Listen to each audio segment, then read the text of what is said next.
Hi, thanks for tuning in.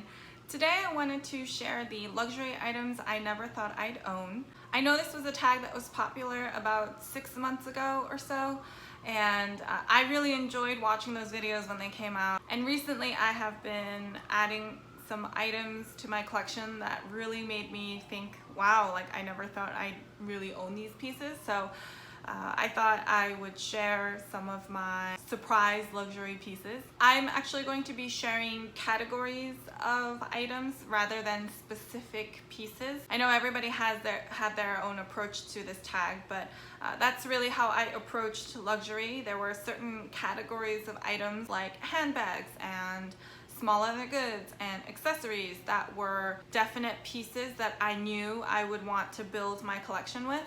So these are some other categories that I never thought I'd branch out into, but I now find myself having several pieces. There will be a lot of eye candy in this video. If you have any questions on any of the pieces that I have, don't hesitate to ask, and I'm gonna get straight into it. The first category is designer shoes. I never thought that I would purchase designer shoes. Now, I had a couple of pairs of Saint Laurent heels, and they are like 100mm really tall heels that I found on like mega sale. Those were like too good to pass up, so I definitely added those to my collection. And because they are such a high heel, I know they were like event shoes that would be good to have. But I never thought I would really branch out into adding designer shoes to my collection. I now have several pair. A lot of them are from Chanel, but they're not exclusively from Chanel. And sometimes I look at the shoes that I have and I am just shocked. Like, how did I get here? When I was starting to build out my collection, I could not justify spending that much money on something that like hits the ground and gets dirty and scuffed and all of that. It didn't make sense to me. It didn't seem like it was something that I really wanted to spend my money on. I think social media had a lot to do with it, to be honest, because I would see certain styles everywhere and I would feel like I really needed to have them. So the first major designer shoe that I purchased were these Aquazzura Christy flats. As you can see here, these were like super popular. They were all over on Instagram. I want to say like 2015, maybe 2016. And I just really had to have them. And they're gorgeous. They're really comfy. And this is what really kind of turned me on to designer footwear, because I realized, you know, if I find the right pair, then they will be comfy and I can wear them while I'm walking around in the city. So that totally helps drive the cost per wear down. And because the craftsmanship is really great, there isn't like the awkward like rubbing and like heavy breaking in period, because they're made to avoid that, I feel. Now my designer shoe collection even includes sandals. So these are my Oran sandals from Hermes. I never thought I would have designer sandals or slash slippers for that matter, but these have been one of the best purchases that I've ever made. I absolutely adore these shoes and they are very comfortable. Again, another pair that I can wear and walk in the city without worrying that they hurt my feet. So, you know, as I started to have some success cases, it like really encouraged me to expand my collection. So as much as I have more casual pieces, I do have more slightly dressier pieces, ones that are still iconic, but you know, I think these you can dress up and down very easily, but still. These were a style that were also influenced by social media. When these Slingbacks first came out, they were everywhere and they were so cute. I really like wanted to add them to my collection. I was leaning towards adding the all black version, but when I saw this silver pair, I was like, I just need to have them. I think you're noticing a theme in some of my designer footwear colors, but I think metallic silver is a neutral. I consider it to be a neutral, and it goes with pretty much everything. So this was something that I also added to be more formal. And of course I have the Chanel Espadrilles, another pair of shoes that I didn't know if I would really add to my collection. I didn't know if I really needed a pair of shoes that were more casual than not, because these would be harder for me to wear to work, although like the slippers are the same. But I enjoy these every time I wear them. They're super comfortable. The leather is so soft that it morphs to your feet. It is just a great shoe to have, so I don't regret it at all. I try to make sure when I add footwear that I add a nice variety. So I know there's that saying, like, if the shoe fits, buy it in every color, which is great, and sometimes I do feel like I want to do that, but I also try to be mindful to make sure I have a pretty diversified collection. So, you know, I can have my heeled booties, so if I need a heeled boot, I have a pair. I don't have to like go run out and buy a pair, and I don't have 15 pairs. You know, I have the one that I know is a staple that works for me that I can wear. If I need flats, I have my pair of flats. I have my pair of like slippers essentially, and then like my more casual walking shoes. So that's kind of how I approach adding shoes to my collection. I try to be thoughtful about it so that I don't end up with like 15 pairs of, you know, 100mm high heels that I can only wear like for 2 hours, and I wear like twice a year. The next category of luxury items I never thought I would own is Chanel ready-to-wear. I always had a dream of owning a Chanel tweed jacket, and I thought if that were to come true, that would happen way down the line. It seemed very unlikely that I would be purchasing Chanel ready-to-wear straight from the boutique. I don't know how it has happened, but actually this year has been the year where I have added Chanel ready-to-wear pieces to my collection that I've purchased from the boutique. I have 2 pieces now, which is mind-blowing, really. There's something about it that feels really special. Some pieces might not be as standout as some others, of course, but I think there are some really special pieces like the Chanel tweed jacket, which I don't have yet, that really stand out in my mind and would be classic pieces to have like for a really long time, and that's how I have started to introduce some ready-to-wear pieces to my collection. First is this sweatshirt right here. I purchased this earlier this year, and it was just by pure happenstance that I came across this particular item. It is actually from 2018 spring collection, I think it was.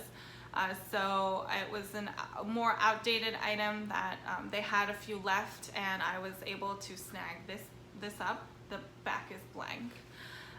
But something like this just seems really classic to have. It's in a very neutral color palette with a little bit of beige, this dark navy, and this white, and would definitely be something that I can wear on chilly nights and just throw over really easily. It also doesn't seem to be really obvious like what collection this came from, so that you can immediately, you know, date it back to 2018. But this is one piece. This sweatshirt is one piece. And the other much more recent addition to my collection is this dress right here. This is gorgeous one piece dress, and that's just in a knitted fabric. This was from the spring summer collection, Chanel by the Sea. This is also just another classic piece that I knew I would wear for years to come. This is in a dress style that I like to wear and is very flattering for my body type. So I knew like I would wear this, like, I'm sure for decades, literally, because of how classic it is, how simple it is. It's in black, which I love to wear black, and it's also not too short. It's actually a midi length, so even as I get older, if I feel uncomfortable wearing shorter dresses, this is still an option for me. Also, Chanel offers lifetime alterations on their clothing items, on their ready-to-wear pieces, and the alterations are able to go up a size and down a size. So that is also helpful for me to know that I am purchasing an item that I really know I can wear for a really long time, because even if my weight changes, I can get it altered so that it fits my body better. And something like this is just so gorgeous. It's such a wonderful piece of fashion and like design that I I appreciate the craftsmanship that went into it, and I know I will wear this for a really, really long time. And that's how I now have a couple of pieces of Chanel ready to wear, and I never ever thought I would go and purchase clothing from Chanel. The third category is a little bit different for me because I know I don't really talk about beauty products on my channel. I focus much more on fashion items. But this is a beauty tool that has really changed, oh my gosh, saying changed my life is really dramatic, but has really had a significant impact on my nighttime routine. It's something I never really thought I would purchase, so I thought it was worthwhile to mention here. And that is my Dyson hairdryer. So I actually purchased this, I want to say over a year ago. I think last year, April was when I purchased this. And it was right about when the Dyson hairdryers first came out, or not too long after, like a year after they had come out. I'm not somebody who's really good with styling their hair, so I can't do a lot of fancy things. I'm not used to spending money on hair tools, mostly because I'm not very good at doing my hair, so I don't really do anything to it, and therefore I don't really invest in hair tools. It just doesn't really make sense for me. When the Yeezy initially came out, I feel like I saw very mixed reviews. There were some people who were raving about it and some people who felt like it made their hair frizzier. But as you can see, I have really long hair and I have lots of hair. So when I wash my hair, it does take me a while to dry my hair. I honestly can't even dry it fully. I get to a point where at least I know my scalp is dry and it's mostly dry, and I'll move on with the rest of my getting ready routine. But I cannot recommend this hair dryer enough. They might have come out with newer models now, and I can't speak to how those are, but this is like the OG model that came out with the pink. It is a game changer. I am able to dry my hair in, I'm not even kidding, like 6 minutes. And mind you, I dry my hair where I focus mostly on my scalp, and I will dry, like I'll run through the rest of my hair, but I'm mostly focused on making sure my scalp is dry, and I am not trying to make my whole head bone dry. With that in mind, and my amount of hair, like if I'm really in a rush, I can do it in about 6 minutes. And that is amazing for me. And it's also great in the summertime when it is so hot and humid anyway, and you don't want to be bothered with your wet hair that's like clinging to you all over the place. It is wonderful that I can get it mostly dry in about 6 minutes. I consider this to be a luxury item. Even if it's not fashion related, it's a luxury beauty item for me, and I absolutely love it. I do not regret it 1%, and I highly recommend, if you haven't tried it out, to at least give it a try. Tip: I purchased this when there was a Sephora sale, when they have their VIB sales, so that helps. I would definitely check it out for the next VIB sale if you can. Alright, so that's everything. Those are the 3 main categories that I never thought I would purchase luxury items from.